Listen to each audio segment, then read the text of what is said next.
That was President Trump and Kim Jong-un meeting there in a photo op-ed. For the first time, the two will go to dinner now, and then they will have another press conference after it. Interesting to hear the president say that he believes North Korea has tremendous economic potential, Dagan. He's using the economic activity, what could come to North Korea, as a stick, as an allure for Kim Jong-un to want to participate in this, to denuclearize ultimately.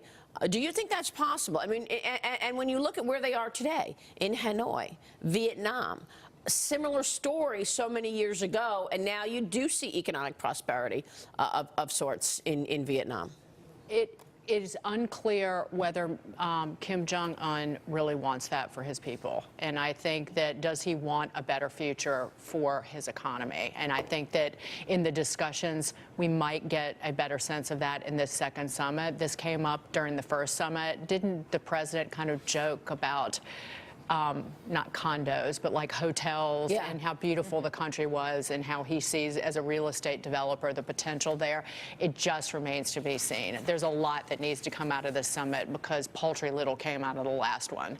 Granted, 400 days, I think it's more than 400 days with no weapons test by North Korea, but that's about the best that we can say about what's happened. I think that's a good point, Dagan. The vision of the future for North Korea is directly in contrast with what is possible in North Korea now. As Zach mentioned earlier, this is a closed economy. It's a centrally run economy. It's not one that can grow in concert with what Kim Jong-un has said is going to be the next, leadership in the region and then on Earth. So what needs to happen, of course, is for Kim Jong-un to articulate what he actually sees as progress for his country. Of course, he benefits as a dictator from having that closed economy, but that stands at odds with having a relationship with the United States. So what that relationship looks like and what it can deliver for North Korea is certainly something that leader still needs to be clear about. And the rest of the world, Zach, not just the United States. Yeah, I mean, again, North Korea, the Kim family, they want regime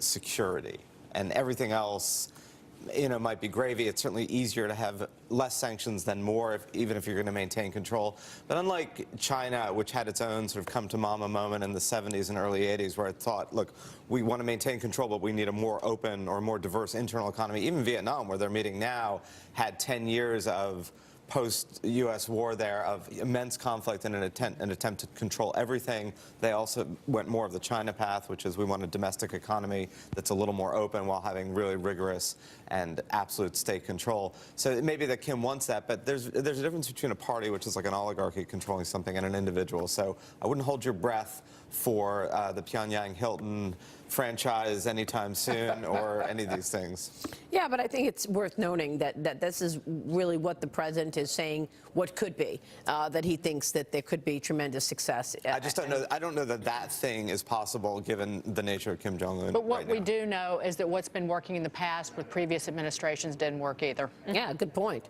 All right, we're going to take a short break. When we come back, we'll speak with Judge Andrew Napolitano. We're going to get back to the AT&T Time Warner conversation. Stay with us. Back in a minute.